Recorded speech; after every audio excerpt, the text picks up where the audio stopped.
by Katherine Arden, Chapter 20.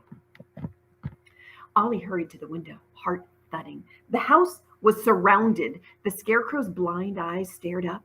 Ollie ran for the door, burst past the ghost, and then she was racing down the stairs. "Brian! Coco!" Behind her, the ghost screamed out a long wail of despair. The kitchen smelled of burning. Ollie ran in, found herself coughing. The oven was billowing smoke, and Coco and Brian sat at the table, dazed. Ollie ran forward, furiously, to shake them by the shoulders. Brian stared up at her red-eyed. "This is why you don't make fires in strange stoves," Ollie growled. The smoke, and you die." Brian was getting clumsily to his feet, shaking his head, coughing. Coco, much smaller, was mostly unconscious. "Help me!" Ollie cried. She grabbed Coco's shoes and socks, still drying on the stove, and heaved them and her lunchbox back into her backpack. Brian, stumbling, propped Coco under his shoulder. They all staggered out of the kitchen. "It's almost dark," said Ollie as they went. "The scarecrows are outside." "We'll have to hide in here then," said Brian. "No locks on the doors," said Ollie. "If there's a cellar, I didn't see it." "A cellar? That's like a basement," but she didn't even see one of those. "Oh, no." Okay. She had an image of them cowering in a closet that didn't lock, while those slow, shuffling scarecrows beat the door down.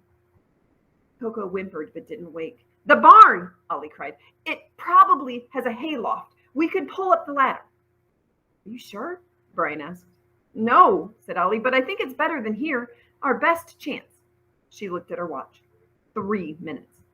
Brian unexpectedly slung Coco over his shoulders in what Ollie vaguely recalled was a fireman's carry.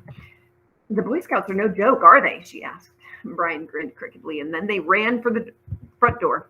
Outside, it was the very edge of night. Blue-black sky, clouds, no stars. The scarecrows clustered thick around the house, waiting. The light was almost gone. Ollie looked down at her watch. 45 seconds. "We can't go out there," Brian whispered, recoiling. "It's too late. They'll make us scarecrows too." "They won't," Ollie whispered back. "It's not night yet. Come on." She slipped out of the house and started across the yard. Brian followed more slowly, carrying Coco. The scarecrows stood perfectly still, snarling or smiling, their faces paper bag white in the last of the daylight. Ollie and Brian dodged around them and then broke into a stumbling run heading for the barn. Just as they passed the last of the scarecrows, Ollie's watch beeped, and they were out of time. Footsteps behind them. Ollie darted into the barn, praying. Brian was only a step behind her. Coco, waking up, saw what was behind them and shrieked. Ollie spun to look. The scarecrows were shuffling toward the barn. Brian shot into the barn on Ollie's heels and dropped Coco, none too gently, to the dusty wooden floor. He and Ollie heaved the barn door shut, looked at each other, and each took a grip on a handle. There was no lock. They were left in pitch darkness. Coco, with her trembling hands, got out her phone and shone her light around. The hayloft was there. No ladder. Ollie felt the first creeping of despair. This wasn't a small space, not small enough. The scarecrows could get in. She could hear their shuffling steps just outside. She was holding on to the door handle for all she was worth. "The ladder's in the hayloft," said Coco, coughing. She craned on her tiptoes. "I can see it." "A lot of good it will do us there," said Brian, between gritted teeth. A steady pressure grew on the other side of the door, as if many hands had seized hold of the outside handles and were beginning to push. "Wait!" cried Coco. Wait! "Yeah?" grunted Brian. "Tell the scarecrows to wait, because that always works." Coco ignored him. "Shut up and hang on," said Ollie grimly to Brian. She had seen what Coco was doing, and her heart beat fast with desperate hope. Coco ran barefoot for the barn walls, tripping on loose floorboards. The barn had a posted beam construction so that the posts that supported the barn structure stuck out a bit from the wall itself. Coco threw off her backpack and wiped her sweaty hands on her jeans. "Coco, any time now!" screamed Ollie. From the other side of the door came scrapes and thuds. The veins were standing out in Brian's hands. He and Ollie had all their weight against the door, but they were both in danger of being yanked off their feet. The door shook Brian yelled, "I can't hold it. We have to," said Ollie. Coco let out a deep breath, grabbed the post, and began climbing. Ollie kept half an eye on her progress, even as she felt splinters from the door handle work their way into her hands. Once Coco slipped and nearly fell, Ollie seemed to feel the jolt in her own body. "Come on, Coco!" she shouted. Now Coco was at the height of the hayloft, high enough above the barn floor to break a leg if she fell. Now was the trickiest part, where she would have to let go of the post she climbed, reach out, and grab the lip of the hayloft. Coco hesitated. The door shook. "Coco!" Brian yelled. Coco let go of the post, caught the edge of the hayloft, and swung a moment in space one-handed. Ollie saw the hand slipping. Her heart seemed to leap in her mouth, but then Coco's other hand shot out and she pulled herself up. From as far as the barn door, Ollie could hear the whine of her breathing, almost a sob. But then Coco heaved herself to her feet, and the next moment, the heavy hayloft ladder slid down and landed thump on the floor. "Come on, guys," Coco yelled from above. "If we can brace the door with something," panted Ollie, "it might give us time to get up to the hayloft, pull the ladder up after us." "What if they can climb?" said Coco from above, "or jump?"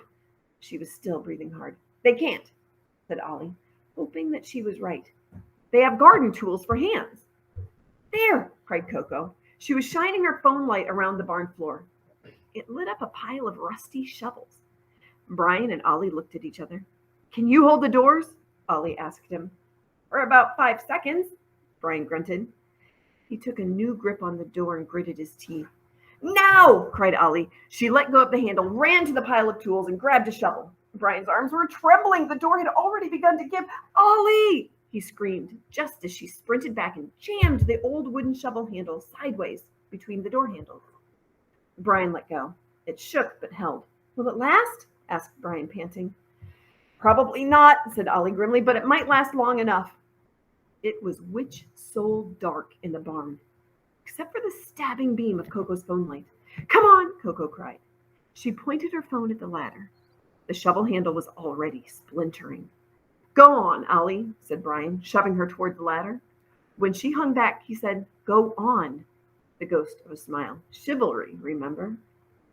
Ollie met his eyes and without a word began climbing the hayloft ladder. No time to think of the height, not even time to be scared. Coco's light jerked up from the ladder to the door. Ollie risked a glance back. She was more than halfway to the loft. The old shovel handle was bending. With a crack, it gave. Now the door was sliding open. A soft painted-on face thrust itself into the gap. I'm going to pause 1 second.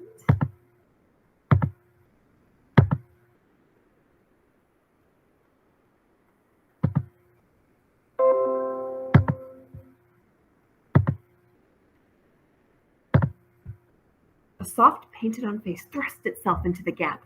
Ollie made it into the hayloft just as the first scarecrow shuffled into the barn. Brian, right behind her, was still on the ladder. "Hurry, Brian!" Coco cried. "Hurry!" "I hope they can't jump," Ollie thought. "I hope they can't climb." The scarecrows had surrounded the ladder, shaking it from side to side. Brian made a desperate grab for the lip of the hayloft just as the old ladder went tumbling sideways and crashed down onto the barn floor. "Brian!" Ollie yelled. She and Coco hurled themselves forward at the same moment and grabbed his hands. The ladder lay on the barn floor, and Brian was dangling, feet over the splintered wood, above the grinning scarecrows. They made a whispering sound, like straw rustling as they reached up their garden rake hands. Brian was heavy. His feet swung and kicked in midair. Ollie and Coco pulled together, pulled as hard as they could. Their sweaty hands slipped and slid. For a terrible moment, Ollie thought Brian's hand would slip right out of hers, that he would fall to the barn floor just like the ladder and be snatched by the scarecrows. But Brian, gasping, got a foot up. Then another. A last panicked tug, and they were all in a trembling heap in the hayloft. Safe for the moment, but with no way to get down. Could scarecrows get up? That was the question. The scarecrows glared at them, but Ollie had been right. They couldn't climb with their garden tool hands.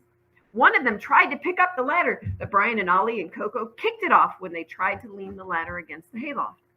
This time, when the ladder fell to the floor, It broke into 2 pieces and was unusable. "We're safe," whispered Coco. "We're safe."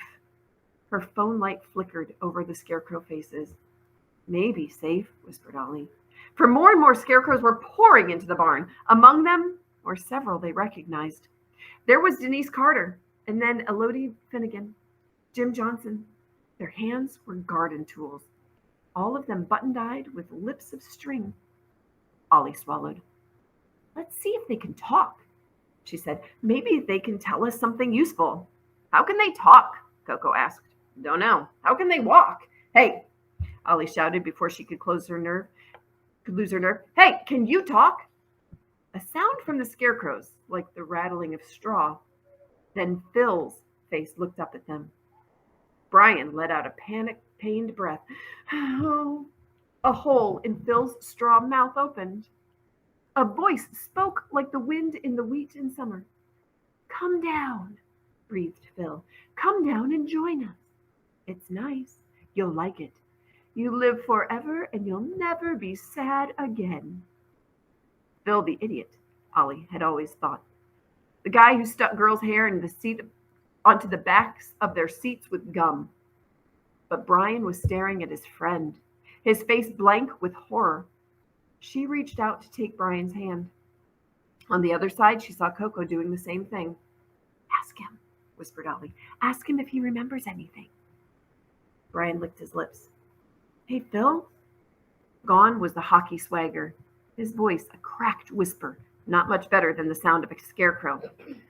"What happened, man?" "Come down," returned the scarecrow. "No," said Brian violently. "Don't you remember? I'm Brian. Brian, we caught tadpoles in the creek when we were little. Your mom makes the best blueberry pie in the world. You were mad when I made the hockey team and you didn't, but you never said one word to me, except, 'Way to go.'" Suddenly, Phil's face moved more like a real face, just visible in the light of Coco's phone. "Brian?" whispered the scarecrow in a different voice. "Brian, where are we?" Brian's hand was trembling in Ollie's, but his voice was steady when he said, "I have no idea." "How'd you get this way, huh? Can you tell me that?" "He smiled at us," breathed the scarecrow. "I only remember the smile." Then the scarecrow's limbs jerked in a way that wasn't at all human. "Maze," he whispered. "In the maze." The brief humanity was gone from his face, fast as it had come. He was only a scarecrow standing stiff in the straw. They stood in massed ranks, not looking up now, just standing, empty as dolls, waiting. Brian bowed his head. He was still shaking. Coco's phone reflected a little light into their faces, making them look like specters in the darkness of that haunted world. They were all still holding hands. "At least Phil is still in there somewhere," said Coco. "He's not gone. He remembered you. I'm sure he did." Brian didn't answer. They didn't say anything for a while. "We ought to keep a watch," said Ollie, rousing herself. "If they could climb, they would be doing it already," said Coco. "Still," said Ollie. After another pause, she said, "I met Beth Webster's ghost in the front bedroom." Brian and Coco both swung around to look at her. "She said that the smiling man was in the center of the maze," continued Ollie. "That the maze is his doorway between worlds and that the scarecrows hold it open somehow. After what Phil said, I think that's where we have to go, into the maze." "It could be a trap," Coco pointed out. She had begun to shiver as hard as Brian as the shock from terror and climbing wore off. Ollie saw that her hands were full of splinters and bloodied. Oh, from all the climbing. It makes sense. She realized that neither Brian nor Coco could take any more thinking or speculation that night. "We should get some sleep," Ollie said firmly, "and decide in the morning. Brian, where's that first aid kit? Coco's hurt herself, and I definitely have splinters. And you probably do too." "It doesn't matter," Brian said. "It doesn't matter if your hands have splinters when you have trowels for hands." He giggled hysterically. Ollie whacked him in the arm. "Stop that right now," she said. "That's not helping. First aid kit. Then Coco's going to share some trail mix. Wait, your backpack's still down there, isn't it, Coco? Well, I'll share some granola. Then And we're all going to drink some water and take turns getting some sleep, okay? Okay, Ollie, Brian said, his voice thin and tired now. He and Ollie took turns picking the big, ugly splinters out of Coco's hands. Coco didn't make a sound. After a liberal application of alcohol and Snoopy Band-Aids, Coco said, "Thanks, guys." "Hey," said Ollie, "you kind of saved our lives back there." Coco looked pleased. "I did, didn't I?" she said. They de-splintered Brian, then Ollie. They shared the granola, and Ollie again blessed her dad's overpacking. "Peanut butter and jelly for skiing," he used to say. "Ham and cheese for hiking." Ollie tried to let that memory warm her as the three took off their shoes and piled on up their coats and backpacks to make something to sleep on. "I'll keep watch for a bit. I want to do some thinking anyway," said Ollie. "Get some sleep, guys." Brian and Coco settled themselves among the coats. Ollie wished she had grabbed the dusty blanket from the bedroom upstairs. Eventually, the others fell asleep, but Ollie did not. She sat peering over the edge of the loft for a long time. She thought about ghosts and scarecrows, of a world hidden under the real one, of a person called the Smiling Man, of bargains. Until at last, Ollie was unable to keep her eyes open, woke Brian, and tried to get some sleep herself. How are they going to get down from the hayloft? The ladder fell and it broke in two, and they're surrounded by scarecrows down below. I don't know what's happening next.